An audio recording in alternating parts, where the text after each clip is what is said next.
ইমান মুখেও থাকতে হবে, ইমান আমলেও থাকতে হবে। কথা ঠিক নেবে ঠিক জোরে বলেন। এই কথাটা কেন বললাম একটু শোনেন। অনেক লোকেরা দেখবেন মানে কাজ করে ইমান বিধ্বংসী কাজ, প্রশ্ন করলে বলবে যে ভাই কাজ আমি যাই করি না কেন আমার ইমান ঠিক আছে। আপনি একেবারে আমার মনের খবর জানেন নাকি আমার মনের মধ্যে কি আছে? এই কথা বলে কিনা জোরে বলেন। এই কথা বলে না যে আমার মনের মধ্যে কি আছে সেটা আমি না জানি। আরে ভাই, আপনার মনের কি খবর আছে সেটা দিয়ে তো আপনার বিচার পৃথিবীর কোথাও হবে না। পৃথিবীতে কি মনের বিচার হয়? কারণ মনের খবর একমাত্র কে জানেন? আপনার শুধু মন দিয়ে হবে না, আপনার মুখের কথারও বিচার হবে, এরপর আপনার আমল দিয়ে আপনার মর্যাদাকে নির্ণয় করা হবে। শুধুমাত্র মনে আছে এ কথা বললে হবে না। ওই যে কিছু লোকেরা পূজা মণ্ডপে গেল, তাদেরকে বলা হলো আপনি পূজার সামনে কেন গেলেন, আপনি শিরিক করলেন। বলে আরে মিয়া, আমি কি শিরিকের নিয়তে গেছে নাকি? আমার মনের মধ্যে তাওহীদ আছে। শুধু মনে তাওহীদ হলে হবে না, জবানে তাওহীদ থাকতে হবে, আমলের মধ্যেও তাওহীদ থাকতে হবে। ঠিক কিনা বলেন? মৌলিক কথায় ফিরে আসি, যেটা বলতে চেয়েছিলাম, ইসলামের মূল স্তম্ভ কয়টি? এক হচ্ছে আপনি স্বীকার করে নিলেন আল্লাহ ছাড়া কোনো মাবুদ নাই, মুহাম্মদ সাল্লাল্লাহু আলাইহি ওয়াসাল্লাম তার প্রেরিত রাসূল বিশ্বাস করলেন। দ্বিতীয় নাম্বার হচ্ছে ঈমান আনার পরে সবচেয়ে বড় গুরু দায়িত্ব হচ্ছে ওয়া ইকামিস সালাত, নামাজ কায়েম করা। নামাজ কি করা? কায়েম করা। তিন নাম্বার ওয়া ইতাইজ যাকাত, যাকাত আদায় করা। চার নাম্বার ওয়া হাজ্জিল বাইতি, বাইতুল্লাহ হজ করা। পঞ্চম নম্বর হচ্ছে ওয়া সাওমি রমাদান, রমজান মাসে রোজা রাখা। এগুলো হচ্ছে আমাদের মৌলিক কাজ। এগুলো কি কাজ যদি বলেন তো ভাই? এগুলো মৌলিক কাজ। এরপরে এই মৌলিকত্বগুলো আদায়ের পরে আমাদের আনুষঙ্গিক অনেক কাজ আছে, অনেক ইবাদত আছে। পিতা মাতার সাথে ভালো আচরণ করা, মানুষের সাথে মুআমালা সুন্দর করা, হক হালাল, হালাল হারাম বেছে চলা, হালাল রোজগার করা, মানুষের গীবত শিকায়ত না করা, অন্যের ক্ষতি সাধন না করা। এগুলো হচ্ছে আনুষঙ্গিক কাজ। কিন্তু মৌলিক আমার কাজ হচ্ছে আমি এই পৃথিবীতে এসেছি, আমি আল্লাহর একাত্মবাদ ঘোষণা দেওয়ার পরে, মুহাম্মদ সাল্লাল্লাহু আলাইহি ওয়াসাল্লামের রিসালাতকে বিশ্বাস করার পরে আমাকে নামাজ কায়েম করতে হবে। কথা ঠিক না ভাই? ঠিক। তিন নাম্বার যাকাত দিতে হবে সম্পদশালী হলে।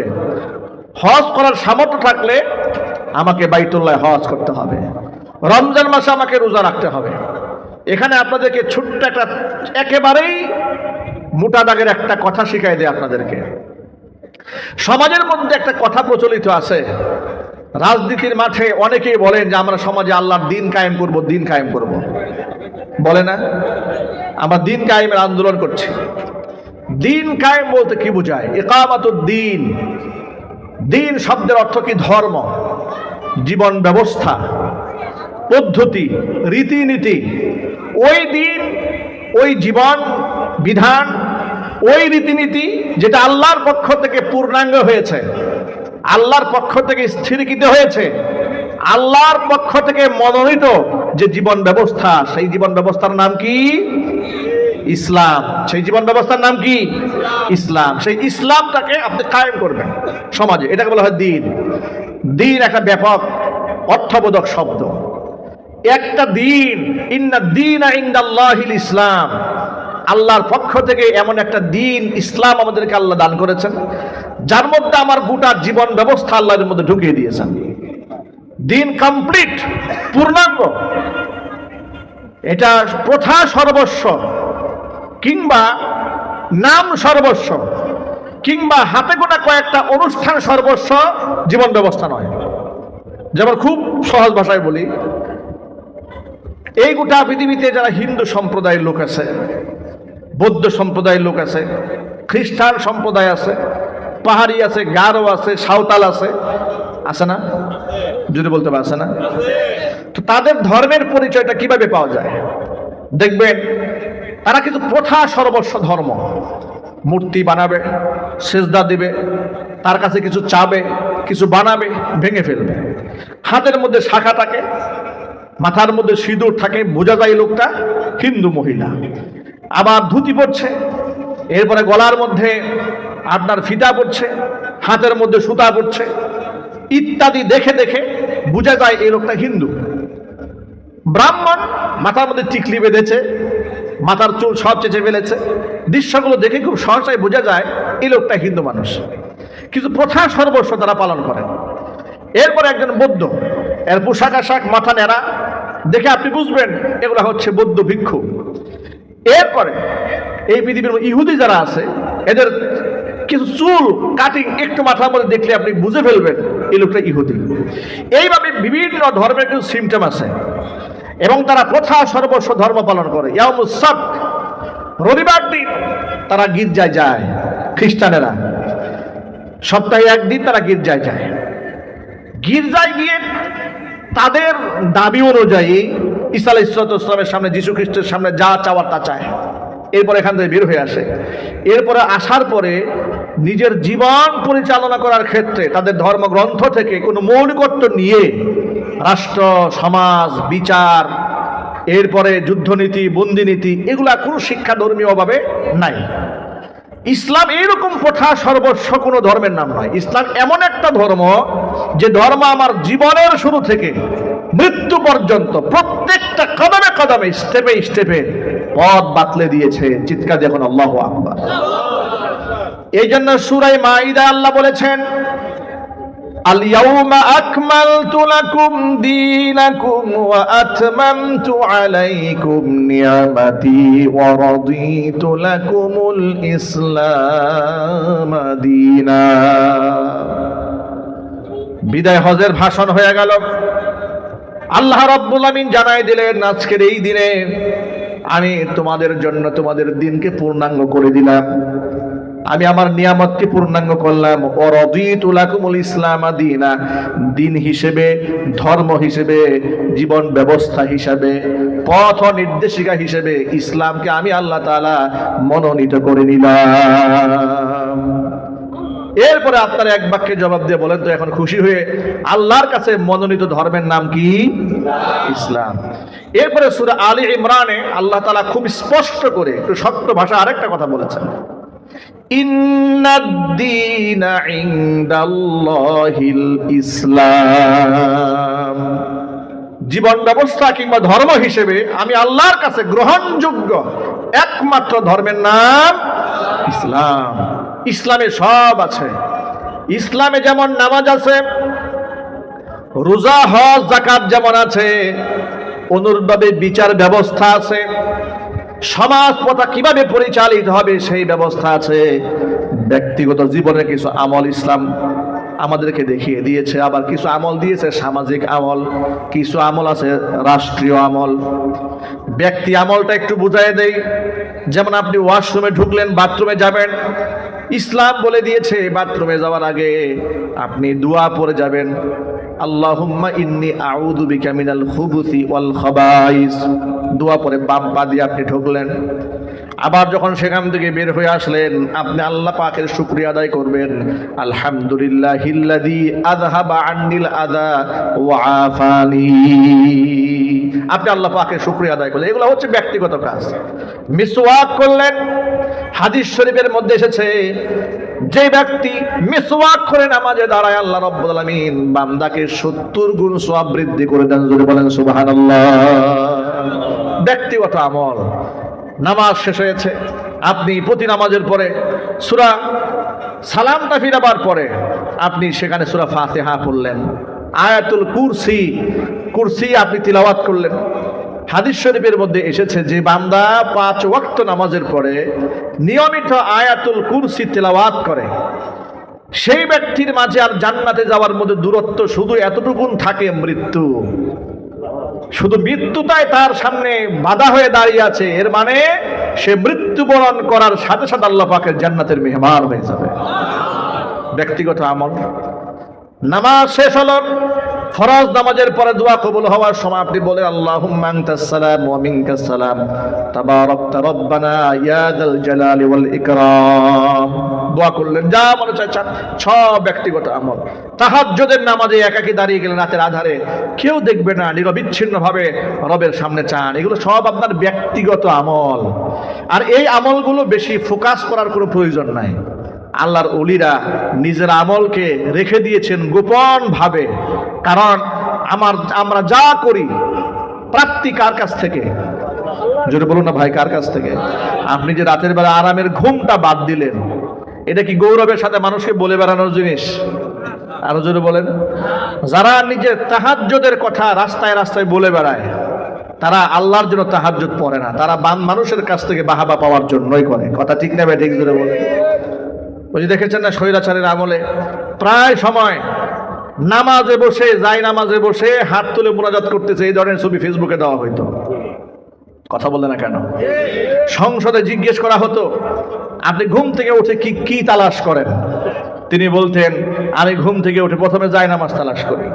মানে এগুলো একটা বিষয় ছিল আর কি, মানে মানুষকে জানানো তিনি কি করেন। এরপরে তিনি তাহাজ্জুদের নামাজ পড়েন, কোরআন তেলাওয়াত করেন, ব্যক্তিগত আমল মানুষকে বলে বেড়ানো, যাতে করে মানুষ তাকে ধার্মিক মনে করে, আল্লাহওয়ালা মনে করে। একদিক থেকে মানুষের কাছে ধর্মের ধার্মিক সেজে মানুষের কাছে সিম্পিতি হাসিল করার চেষ্টা করত, অন্য দিক থেকে গোপনে এই ধর্মের ধারক এবং বাহক হক্কানি আলেমদের নামে মিথ্যা মামলা দিয়ে জেলখানায় ঢুকাই দিত। এটা হচ্ছে তার ভণ্ডামি। এটা কি? তার জন্য বলেন তো, ভণ্ডামি।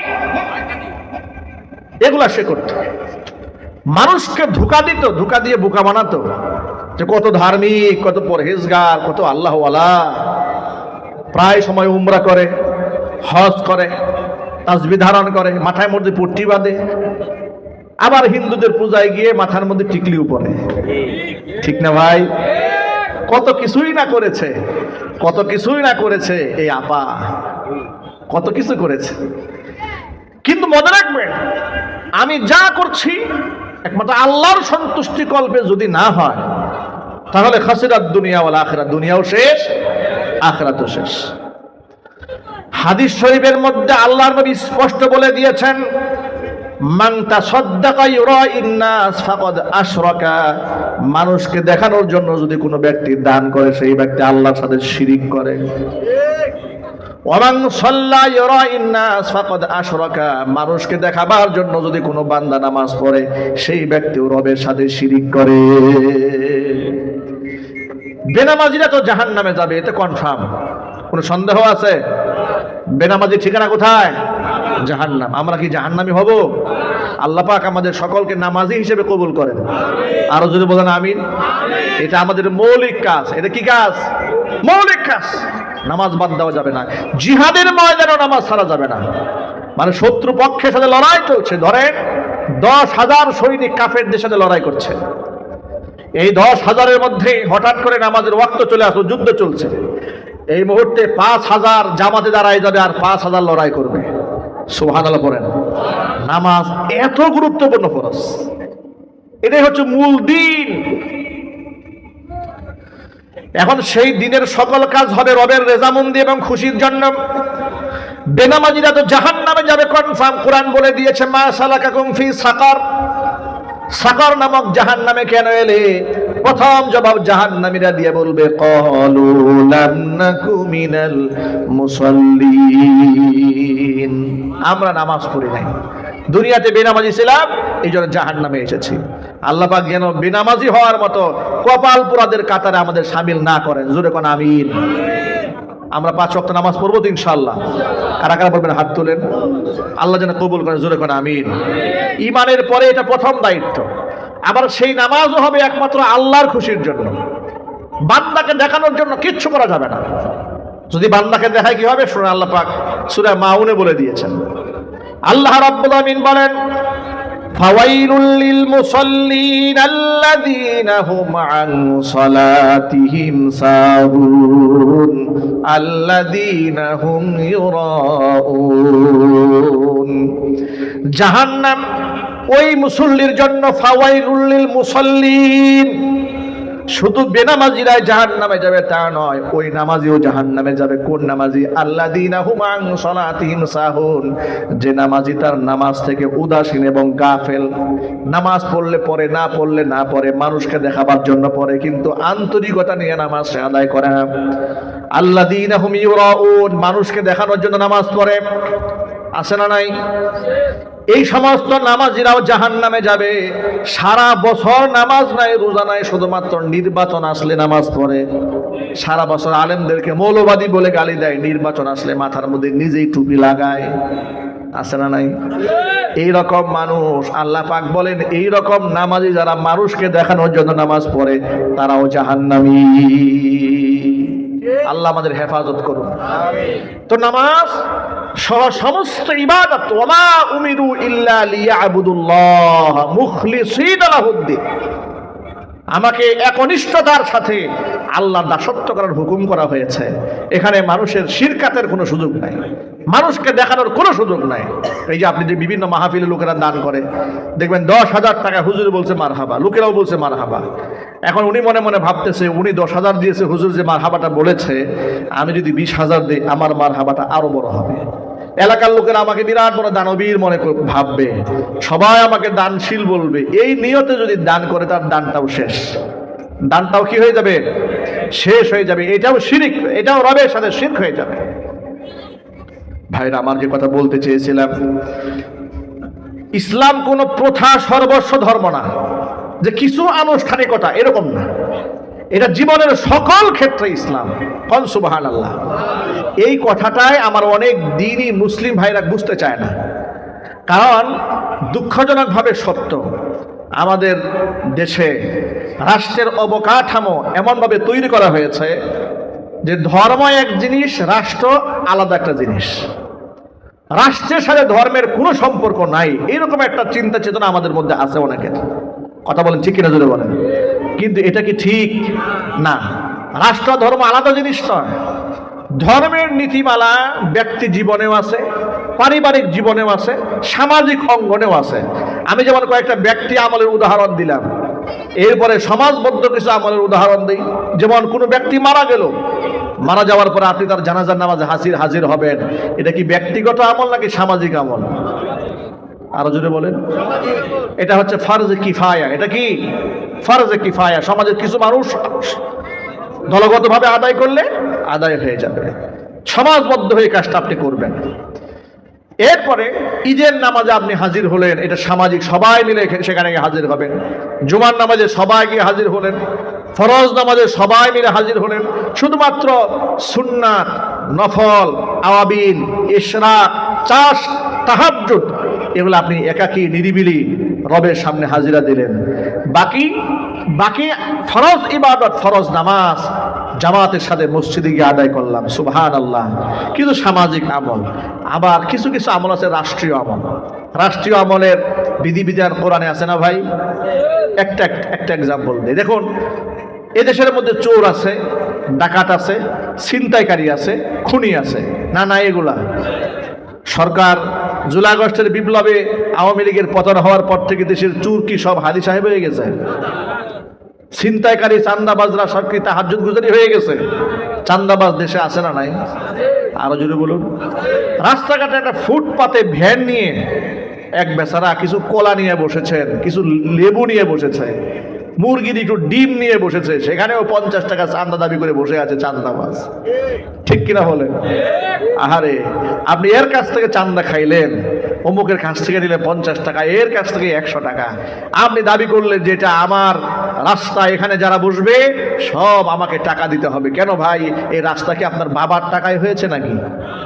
কথা ঠিক করে জোরে বলেন। এই যে আধিপত্য আপনি বিস্তার করলেন, যেখানে সব দোকানদারকে আমাকে টাকা দিতে হবে। কেন? হু আর ইউ? আপনি কে? আপনি তো এই রাস্তার মালিক নন, সমস্ত মানুষ এখানকার মালিক। আপনি জবরদস্তি করে, পেশি শক্তি ব্যবহার করে, অস্ত্রবাজি করে, গুন্ডামি করে, মাস্তানি করে মানুষের কাছে চান্দা খেয়েছেন। শূকরের মাংস খাওয়া যেমন হারাম, মানুষের কাছ থেকে চান্দাবাজি করে খাওয়া ঠিক তেমন হারাম।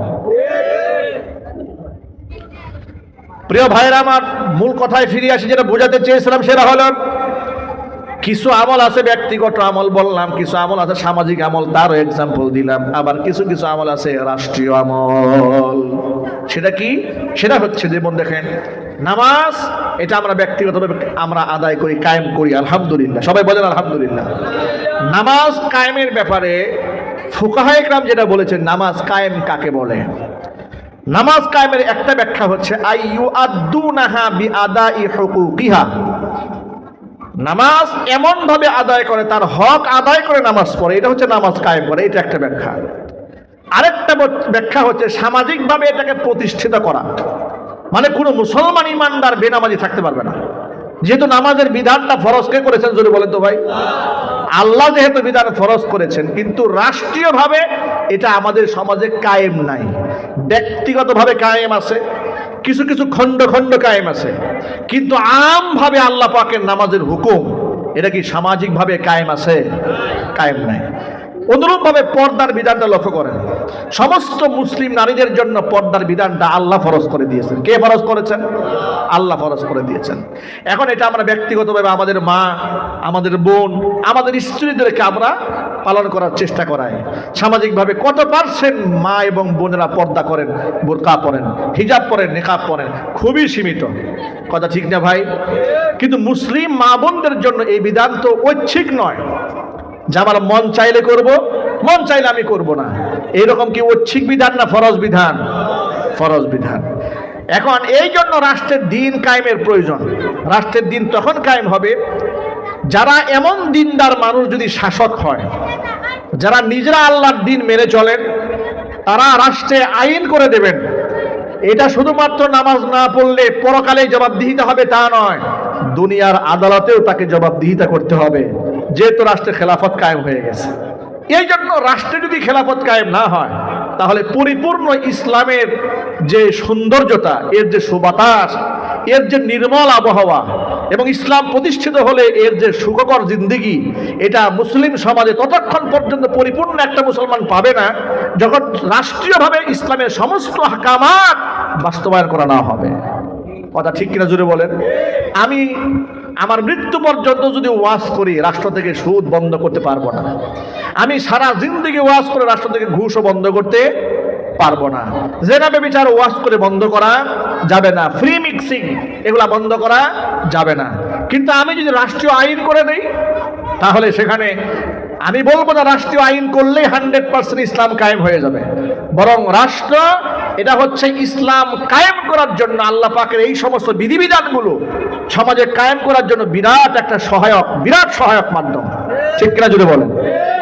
এখানে একটা ভুল বোঝাবুঝি আছে, মিস আন্ডারস্ট্যান্ডিং আছে। সেটা হলো এই, অনেক লোকেরা মনে করে শুধু রাষ্ট্র ক্ষমতার মানেই হচ্ছে দিন কায়েম করা।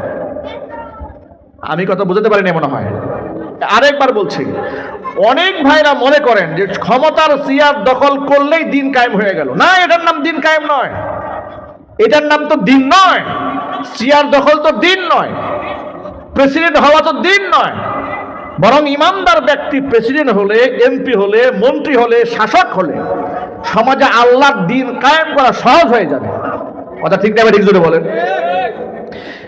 যেমন সমাজে নামাজ কায়েম নাই, পুরা সামগ্রিকভাবে এটা কায়েম করা সহজ হয়ে যাবে। রাষ্ট্র ক্ষমতায় গেলে, রাষ্ট্র আইন করলেই সেটা বাস্তবায়ন হয়ে যায়, বিষয়টি কিন্তু তা নয়। খুব সহজে আপনারা একটু বুঝেন, দেশের রাষ্ট্রীয় কিছু আইন কানুন আছে না নাই? জোরে বলেন। বাইক চালাতে হবে, মাথার মধ্যে হেলমেট রাখতে হবে, রাষ্ট্রের আইন আছে না ভাই?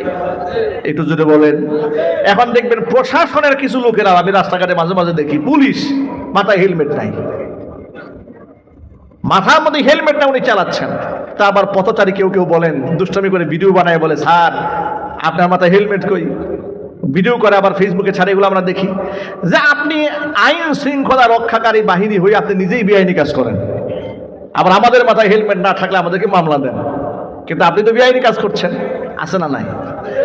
আমাদের বাংলাদেশে রাষ্ট্রীয়ভাবে কি ঘুষ গ্রহণ করার কি বৈধতা আছে? একটু জোরে বলেন। ঘুষ বৈধতা তো নাই, বরং আপনি যে দুর্নীতি করছেন, ঘুষ গ্রহণ করছেন, এটা যদি আপনি গ্রহণ করেন, রাষ্ট্রীয় দণ্ডবিধি অনুযায়ী আপনি শাস্তির যোগ্য অপরাধী হবেন। এই যে রাষ্ট্রের আইন আছে, কিন্তু এরপরেও কি ঘুষ বন্ধ হয়েছে? না, ঘুষ বন্ধ হয় নাই। রাষ্ট্রের আইন বলে দিয়েছে, সংবিধান বলে দিয়েছে, আপনি বিচারকের চেয়ারে বসে মানুষের প্রতি বেইনসাফ করতে পারবেন না, জুলম করতে পারবেন না। আইন সকলের জন্য সমান। কিন্তু এটা আইন থাকার পরেও কি বাংলাদেশে ইনসাফ কায়েম হয়ে গেছে? এটা হচ্ছে এক্সাম্পল মাত্র বোঝাবার জন্য যে রাষ্ট্র ক্ষমতায় ইমানদার গেলেই দেশের দিন কায়েম হয়ে যাবে, বিষয়টি কিন্তু তা নয়। বরং রাষ্ট্র ক্ষমতায় দিনদারেরা গেলে আল্লাহ পাকের আহকামাতগুলো সমাজে বাস্তবায়ন ঐতিহ্যবাহী গাজীপুর জেলার অন্তর্গত ৩২ নং ওয়ার্ড জাজর ডেকেরচালা রোড নুরুল কোরআন হাফিজিয়া মাদ্রাসা ও আনোয়ারা নাজাতুন নিসা মহিলা মাদ্রাসা গাজীপুর কর্তৃক আয়োজিত পঞ্চম বার্ষিকী ওয়াজুদুয়া মাহফিলের শেষ অধিবেশনের সম্মানিত সভাপতি সাহেব, আমন্ত্রিত হাজারাত উলামায়ে কেরাম, মুরব্বিয়ানে ইজম, অত্র এলাকা এবং পার্শ্ববর্তী এলাকার বিভিন্ন প্রান্ত থেকে ছুটে আসা দিনদরদি, ইমানদার, পরহেজগার, মুত্তাকি মুসলিম ভাইয়েরা, পর্দার অন্তরালে অবস্থানরত আমাদের সকলের শ্রদ্ধাভাজন পর্দানিশীন মা এবং বোনেরা, মহান আল্লাহ রব্বুল আলামিনের দরবারে আলিশান লাখ কোটি শুকরিয়া আদায় করছি যে মহান আল্লাহ তাআলা দুনিয়াবি যাবতীয় কাজ থেকে ফারেক করে, মুক্ত করে লাখো মুমিন মুসলমানের মধ্য থেকে আমার আপনার মতো অযোগ্য বান্দাদেরকে রহমতের হাত ছানি দিয়ে বাছাই করে নবী করিম সাল্লাল্লাহু আলাইহি ওয়াসাল্লামের ভাষায় বেহেশতের বাগানের মধ্যে উলামায়ে ইকরামের মাজলিসে কোরআন সুন্নাহর মাহফিলে আমাদেরকে যথাসময়ে উপস্থিত হওয়ার তৌফিক দান করেছেন। হৃদয়ের সবটুকুন ভালোবাসা উজাড় করে শ্রদ্ধা জড়িত কণ্ঠে মহান মনিবের শেখানো ভাষায় শুকরিয়া আদায় করছি। জবান ছেড়ে দিয়ে সকলে একযোগে বলছি আলহামদুলিল্লাহ। রব্বানা লাকাল হামদ হামদান কাসীরা তাইয়িবান মুবারাকান ফীহি ইয়া রাব্বি লাকাল হামদু কামা ইয়ানবাগি লিজালালি ওয়াজহিকা ওয়া আযীমি সুলতানিকা। আল্লাহ তাআলা আজকের ওয়াজ মাহফিলকে কবুল করুন। অত্র মাদ্রাসাকে আল্লাহ তাআলা কিয়ামত পর্যন্ত কবুল করুন। মাদ্রাসার সমস্ত হাজাত আল্লাহ তাআলা তার গায়বে খাজানা থেকে মিটিয়ে দিন।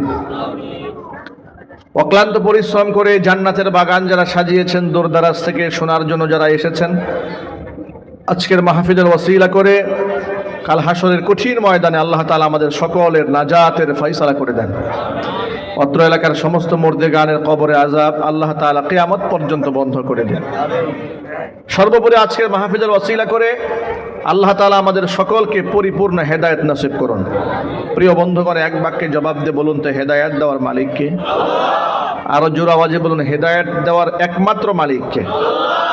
আমরা আল্লাহর কাছে হেদায়েত ভিক্ষা চাচ্ছি।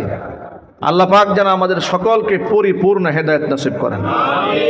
আমাদের জাতির পিতা ইব্রাহিম আলাইহিস সালাতু ওয়াস সালাম, একটু সবাই বলুন তো জাতির পিতার নাম কি? আবার জুড়ে বলেন। জাতির পিতা ইব্রাহিম আলাইহিস সালাতু ওয়াস সালাম, তিনি কাবা ঘর পুনর্নির্মাণ করলেন, রিকনস্ট্রাকশন করলেন। কাবা ঘর পুনর্নির্মাণ করার পরে পুত্র ইসমাইলকে সাথে নিয়ে কাজ করেছেন। আল্লাহর কাছে একটু দোয়া করেছিলেন, যে দোয়ার আয়াতটি মূলত আপনাদের সামনে আমি তেলাওয়াত করেছি। দোয়ার মধ্যে তিনি আল্লাহকে ডেকে বলেছেন, রব্বানা ওয়াবআস ফীহিম, আয় আমাদের রব, আমার পুত্র ইসমাইলের বংশধরের ভেতরে রাসূলাম মিনহুম, তাদের মধ্য থেকে একজন রসুল তুমি পাঠাবে, যে রসুল চারটি মৌলিক কাজ করবে। এক নাম্বার হচ্ছে ইয়াতলু আলাইহিম আয়াতিক, তোমার আয়াতগুলো তেলাওয়াত করে তাদেরকে শোনাবে। দু নম্বর কাজ হচ্ছে ওয়ায়ুআল্লিমুহুমুল কিতাবা, এরপরে কিতাব শিক্ষা দিবে। তিন নম্বর হচ্ছে ওয়াল হিকমা, প্রজ্ঞা শিক্ষা দিবে, সুন্নাহ শিক্ষা দিবে। চার নম্বর হচ্ছে ওয়ায়ুযাক্কিহিম, এদেরকে আত্মশুদ্ধি করবে। এই চারটি মৌলিক কাজের মিশন নিয়ে পুত্র ইসমাইলের বংশধরের ভিতর থেকে একজন রসুল পাঠাবেন। এই দোয়া নবী ইব্রাহিম আলাইহিস সালাতু ওয়াস সালাম কার কাছে করলেন? আল্লাহ পাক সেই দোয়া মঞ্জুর করে নবী করিম সাল্লাল্লাহু আলাইহি ওয়াসাল্লামকে একটি পূর্ণাঙ্গ দ্বীন দিয়ে পৃথিবীতে প্রেরণ করলেন। আল্লাহর নবী সাল্লাল্লাহু আলাইহি ওয়াসাল্লাম বলেন, ইন্নামা আনা বুইস্তু মুআল্লিমান, পৃথিবীতে আল্লাহ রাব্বুল আলামিন আমাকে শিক্ষক রূপে প্রেরণ করেছেন। বুইস্তু, আমাকে প্রেরণ করা হয়েছে মুআল্লিমান, আমি এসেছি শিক্ষক হিসেবে। আরেকটি হাদিসের মধ্যে আল্লাহর নবী বলেন, বুইস্তু লিউতাম্মিমা মাকারিমাল আখলাক, চরিত্রের পূর্ণতা পৃথিবীবাসীকে শিক্ষা দেওয়ার জন্য আল্লাহ পাক আমাকে জমিনের মধ্যে প্রেরণ করেছেন। নবী করিম সাল্লাল্লাহু আলাইহি ওয়াসাল্লাম এই গোটা মানব জাহানের শিক্ষক আল্লাহ পাক তাকে বানিয়ে দিয়েছিলেন। জোরে জোরে বলেন সুবহানাল্লাহ। এক নাম্বার কাজ যেটা তিনি করতেন, আল্লাহর পক্ষ থেকে নাজিলকৃত আয়াতগুলো উম্মাকে তেলাওয়াত করে শোনাতেন। আল্লাহ পাকের আয়াত, নাজিলকৃত আয়াত তেলাওয়াত করে মানুষদেরকে যেভাবে শোনাতেন, মাঝে মাঝে নিজে আবার তেলাওয়াত শুনতেন সাহাবীদের কাছ থেকে। কারণ কোরআন আল্লাহ পাকের কালাম, এটা মানুষের কোনো কথা নয়, এটা দুনিয়ার সাধারণ মানুষের কোনো সংবাদও নয়। কালামকার আরো জোরে বলেন। মক্কার কুফফার কুরাইশরা বলতো এটা তো মানুষের বানানো কথা। এটা কার কালাম? কার বাণী? আল্লাহ পাকের বাণী। আয়াতগুলো আল্লাহর নবী নিজে তেলাওয়াত করতেন। এত লম্বা সময় আল্লাহ পাকের আয়াত তিনি তেলাওয়াত করেছেন। হাদিস শরীফে এসেছে, মা আয়েশা সিদ্দিকা রাদিয়াল্লাহু তাআলা আনহা বলেছেন, ঘরের মধ্যে নফল নামাজে নবীজি সাল্লাল্লাহু আলাইহি সাল্লাম এত লম্বা দাঁড়িয়ে থাকতেন, হাত্তা তাতাফাত্তারা কদামাহু, পা ফুলে যেত। মাঝে মাঝে এমন সিজদায় পড়ে যেতেন, এত লম্বা সিজদা আল্লাহর নবী দিয়েছেন। মা আয়েশা বলেছেন, আমার ভিতরে সংখ্যা হতো, আমি ভয় পেতাম, মনে মনে ভাবতাম তিনি বেঁচে আছেন নাকি মরে গেছেন। এত লম্বা সিজদা নামাজে দিতেন। মা আয়েশা রাদিয়াল্লাহু তাআলা আনহা বলেন, আমি ভয় পেয়ে যেতাম, ভাবতাম তিনি কি বেঁচে আছেন না মরে গেছেন। এটাকে যাচাই বাছাই করার জন্য আমি পায়ের মধ্যে চিমটি কাটতাম। যদি দেখতাম পা নড়াচড়া করে, তখন বুঝতাম রাসূল বেঁচে আছেন। তাহলে একটু আন্দাজ করেন, একটা মানুষ কত লম্বা সিজদা দিলে তার স্ত্রী মনে করে উনি বেঁচে আছেন না মরে গেছেন। এটা কি 5 মিনিটের সিজদা? 10 মিনিট? এত লম্বা সিজদা। মা আয়েশা বলেছেন, সে নামাজের সৌন্দর্যতা সম্পর্কে আমাকে জিজ্ঞেস করতে যেও না, কেমন সুন্দর নামাজ ছিল সেটা। এগুলো হচ্ছে ইসলামের মৌলিকত্ব, যে বান্দা তার রবের সাথে ইবাদতে, দাসত্বে এতটা আনুগত্যশীল হবে, এত বিনয় অবনত চিত্তে আধ্যাত্মিকভাবে রবের হুকুম সে পালন করবে। আনতা আবুদাল্লাহ কাআন্নাকা তারাহু, যে তুমি এমন ভাবে ইবাদত করছো যেন তুমি তোমার রবকে নিজের চোখ দিয়ে দেখতে পাচ্ছ। ফাইন লাম তাকুন তারাহু ফাইন্নাহু ইয়ারাক। ইবাদতের যদি এতটা মজা না আসে যে আমি ইবাদত করছি, আমার রবকে আমি নিজের চোখে দেখতে পাচ্ছি, এরকম ধ্যান যদি নিজের মধ্যে নাও আসে, অন্ততপক্ষে এই ধ্যানটা তুমি নিজের মনের মধ্যে করে নিবা, আমি আমার রব আল্লাহকে দেখতে না পেলেও আমার রব আমার আল্লাহ আমাকে দেখতে পাচ্ছে। এরকম একটা ধ্যান মগ্নতার সাথে রবের ইবাদত করতে হবে। আমরা এই পৃথিবীতে এসেছি আল্লাহর গোলামি করার জন্য। কার গোলামি করার জন্য? কোরআন মাজিদ আল্লাহ তাআলা সূরা যারিয়াতে আমাদের সৃষ্টির উদ্দেশ্য বলে দিয়েছেন। আল্লাহ পাকের ভাষা, আল্লাহ পাক বলেন, ওয়ামা খালাকাতুল জিন্না ওয়াল ইনসা ইল্লা লিয়াবুদুন। জিন আর মানুষকে কেবলমাত্র আমি আল্লাহর দাসত্বের জন্য সৃষ্টি করেছি।